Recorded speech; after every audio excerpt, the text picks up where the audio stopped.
all the time. I played every sport there was in St. Louis. I played basketball, not bad. Basketball, I was too short. I played a lot of soccer, played football, I played softball, and we had a name.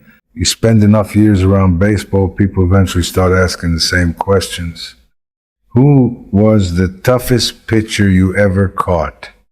Which World Series meant the most? I understand why they ask. Those are easy questions. The harder ones usually come when you're not expecting them. Not too long ago, somebody looked at me and said, "Yogi, who were the greatest players you ever saw?" I didn't answer right away. Not because I didn't know, because I knew too many. Baseball gave me that privilege. I shared clubhouses with Hall of Famers. I stood behind the plate while some of the finest pitchers ever lived went to work. I watched hitters who could change a game with one swing. I watched fielders make plays that didn't seem possible until they did them again the next day. The longer you stay around this game, the more you realize greatness doesn't always announce itself. Sometimes it looks spectacular. Sometimes it looks almost ordinary. That's what makes it so easy to miss. Fans usually remember the home runs, the trophies, the headlines. Players remember different things. We remember the feeling you got when somebody walked onto the field, and every player on both sides knew they were about to spend the next 3 hours dealing with someone extraordinary. Those players didn't come around very often. When they did, everybody noticed.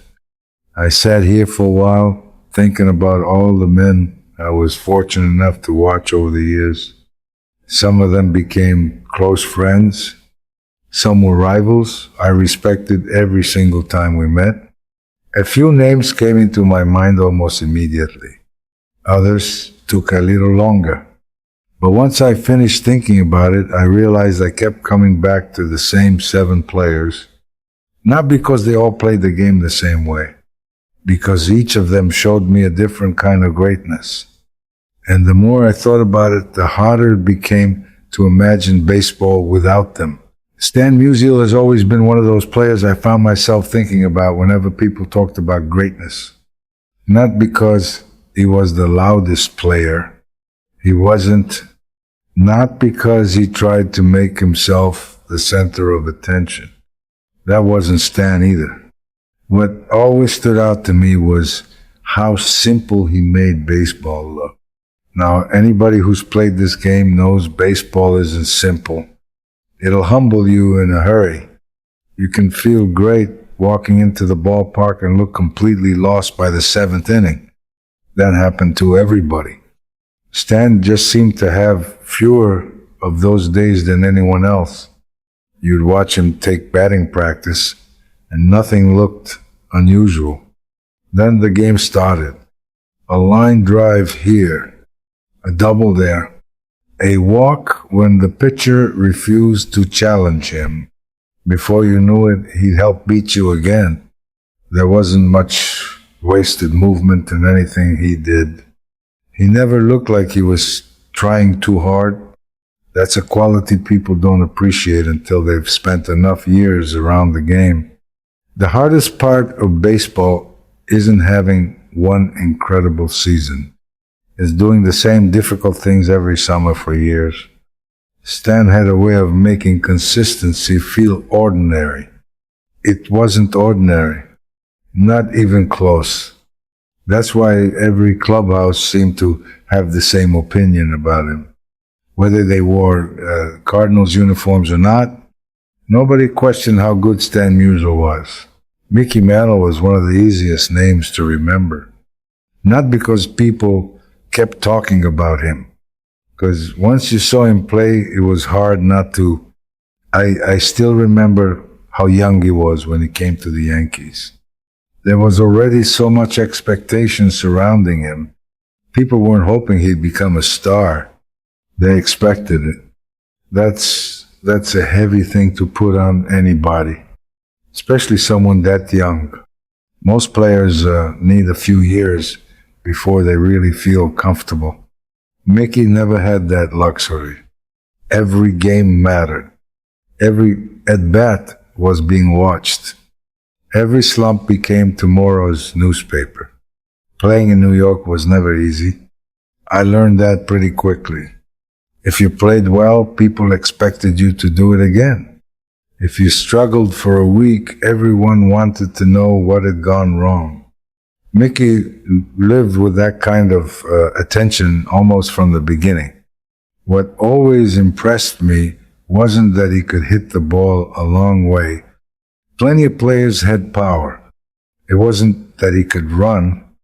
There were faster players. It wasn't even that he could play through pain, although he did more often than most people realized. It was the way all those things came together. Some players give you one problem. Mickey gave you 5. You couldn't pitch around him forever. You couldn't leave a mistake over the plate. You couldn't assume he'd stay at first if he got on base. And if the game was on the line, he was usually the last man you wanted walking to the batter's box. I've heard people spend years arguing about where Mickey belongs among the greatest players who ever lived. That's their conversation. I only know what I saw. I saw a ball player with gifts that came along once in a generation, and I was fortunate enough to watch most of it happen from a lot closer than the fans in the stands ever could. There was another player I could never leave off a list like this, Joe DiMaggio. When I first came to the Yankees, Joe wasn't just another ball player. He was already a legend. You could feel it before the first pitch was even thrown. The way people watched him, the way reporters followed him, the way younger players paid attention whenever he walked into the clubhouse. He never had to remind anybody who he was. Everybody already knew. What surprised me was how quiet he could be. Joe wasn't the kind of man who filled every room with conversation. He didn't have to. He let the way he carried himself do the talking. You learned a lot just by watching him. The way he prepared, the way he treated the uniform, the way he never seemed to rush anything. Playing for the Yankees came with expectations. Everybody wanted to beat you. Every road trip felt bigger. Every mistake seemed to last longer. Joe understood that better than anyone. He never acted like wearing those pinstripes was a privilege you could take for granted. He treated it like a responsibility. I think that's something a lot of younger players noticed. I know I did. Of course, people remember the hitting streak. They remember the championships. Those things deserve to be remembered. But that's not what stayed with me the most. I remember the standard he set. You didn't have to be told how a Yankee was supposed to act. You only had to spend a little time around Joe DiMaggio. After that, you understood. There are players who put together remarkable careers. Then there are players who quietly become the example everyone else measures themselves against. Joe was one of those men. Looking back now, I think that's every bit as impressive as the records people still talk about today. There are a lot of players people expected me to mention. Ted Williams was certainly one of them. If you spend enough years in the American League, you couldn't avoid thinking about Ted. Sooner or later, you had to face him. And when you did, you learned something pretty quickly. He wasn't interested in helping pitchers feel comfortable. Some hitters would chase a pitch now and then. Ted almost never gave you that satisfaction. He knew the strike zone as well as anybody I've ever seen. Sometimes it felt like he knew what the pitcher wanted to throw before the ball even left his hand. As a catcher, you notice things fans don't. You notice when a hitter refuses to panic. You notice when somebody can fall behind in the count and still look completely in control. Ted had that gift. You couldn't fool him very often. And if you made one mistake, just one, there was a good chance the baseball wasn't coming back. People always talk about his swing. They should. It was one of the prettiest swings baseball has ever seen. But what impressed me was everything that happened before the swing. The patience, the discipline, the confidence to wait for one pitch instead of chasing three bad ones. That's harder than people realize.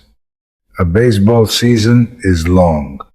There are days when you don't feel your best, days when you're frustrated, days when you just want to swing because you're tired of waiting. Ted never seemed willing to give the pitcher what he wanted.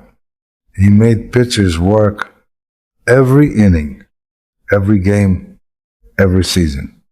When somebody asks me what a truly great hitter looks like, I don't immediately think about home runs. I think about a man standing in the batter's box completely refusing to let the pitcher dictate the at-bat.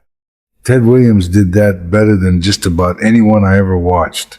There was one play I kept coming back to every time I thought about complete ball players. Willie Mays. I've heard people argue for years about who the greatest player ever was. Everybody has their own answer. Mine usually starts with Willie. The first thing that caught your attention wasn't one particular skill. It was the fact that he seemed to have all of them. He could beat you with his bat. He could beat you with his glove. He could beat you with his legs. And if you weren't careful, he'd beat you with his instincts before the game was over. That's a rare thing. Most great players have one quality people remember first. With Willie, it depended on what day you happened to watch him. One afternoon, he'd hit a ball halfway to the scoreboard. The next day, he'd run down something that looked impossible to catch. Then he'd take an extra base that nobody else would have even tried for. He never stopped finding ways to affect the game. That's what separated him. He wasn't waiting for the perfect moment. He created them. I think that's why players respected him as much as fans admired him. We understood how difficult those things really were. People still talk about the catch. They should. It was one of the greatest defensive plays baseball has ever seen. But if you ask me, Willie was doing remarkable things long before that play, and he kept doing them long after. One highlight doesn't define his career. His career made the highlight possible. When you've been around baseball as long as I have, you learn not to throw around words like complete player. There simply haven't been very many. Willie Mays earned that description. Every single part of his game could change the outcome before the final out was recorded. Looking back now, I don't think I ever watched anyone who could influence a baseball game in more different ways than Willie could. That's a gift only a handful of players have ever possessed. There was one player I almost expected to see every time I looked back on those years. Hank Aaron. The funny thing about Hank was that he never seemed interested in proving anything. He just went out and played, day after day, season after season. If you only watched the highlights, you might think his greatness came from the home runs. There were plenty of those, but that's not what impressed the players. We noticed something else. Hank hardly gave pitchers a break. You couldn't wait him out. You couldn't count on him getting impatient. And you couldn't assume yesterday's plan would work again today. He had a way of making adjustments that didn't always show up in the newspapers. But they showed up on the scoreboard. That's where it mattered. What always amazed me was how steady he remained. Baseball has a way of wearing people down. Even the best players go through stretches where nothing feels right. Hank always seemed to find his way back. Maybe not that afternoon, maybe not the next day, but he always did. That kind of consistency isn't luck. It's discipline. It's preparation. It's showing up every day, ready to do the work even when nobody's talking about you. I think that's one reason other players respected him so much. We knew how hard that was. Fans usually remember the milestones, the records, the celebrations. Players remember the hundreds of ordinary games that made those milestones possible. Hank never skipped those days. He treated a game in May the same way he'd treat one in September. Looking back now, I think that's what made him so special. His greatness wasn't built in one unforgettable moment. It was built a little at a time, one swing, one game, one season after another. Before anybody realized it, they weren't just watching a great player anymore. They were watching one of the greatest careers baseball had ever seen. When I started thinking about all the players, I was fortunate enough to watch one name kept finding its way back. Jackie Robinson. People today know what Jackie meant to baseball. They know the history. They know the barriers he broke. They know the courage it took just to walk onto a major league field. All of that deserves to be remembered. But if you only remember Jackie for changing the game, you miss just how great a ball player he really was. He wasn't out there just to make history. He was out there to win. And he played that way every single day. Jackie had a style that kept everybody paying attention. If he got on base, the game immediately felt different. Pitchers started looking over their shoulders. Catchers became a little quicker with their throws. Infielders crept a little closer. Everybody knew something could happen. That's the kind of pressure you can't measure with one number. He forced the other team to think. Sometimes he beat you before the next pitch was even thrown. I always admired the way he competed. He never seemed interested in taking the easy road. Every inning looked important to him. Every extra base mattered. Every opportunity was worth fighting for. Knowing what he had to deal with away from the field only makes that more remarkable.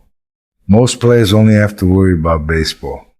Jackie carried something much heavier than that. And somehow he still found a way to play at an extraordinary level. Looking back now, I don't separate the player from the man. I don't think you can. His talent earned him respect. His determination earned him something even greater. Baseball has seen a lot of remarkable players. Very few changed the game while proving they belonged among its very best. Jackie Robinson did both. That's something the game will never forget. Looking back now, I guess every generation gets a few players people never stop talking about. For me, one of those players was Mickey Mantle. Another was Joe DiMaggio. Ted Williams certainly belongs in that conversation. Willie Mays does too. Hank Aaron, Jackie Robinson, Stan Musial. 7 men, 7 completely different careers. If you watch them closely, you realize they didn't all become great for the same reason. Stan showed you what consistency looked like. Ted taught pitchers there was no such thing as an easy at-bat. Jackie proved that courage and greatness could exist in the very same uniform. Joe carried himself in a way that made younger players want to be better. Mickey had gifts that only come around once in a lifetime. Hank reminded everybody that greatness isn't built in one season. It's built one day at a time. And Willie made baseball look like there wasn't anything on a field he couldn't do. I've been asked a lot of questions over the years. People want to know about championships. They want to know about famous games. They want to know what it was like wearing Yankee pinstripes. I'm grateful for all of it, but the older I get, the more I find myself remembering people instead of moments. I remember standing on the field and realizing I was watching history before anybody knew it would become history. That's a rare feeling. Not everybody gets to experience it. I did, and I'll always be thankful for that. Because long after the crowds went home, long after the newspapers were thrown away, long after the records found their place in the history books, the memories of those 7 ball players never really left me. They're still the first faces that come to mind whenever somebody asks me what greatness in baseball truly looked like.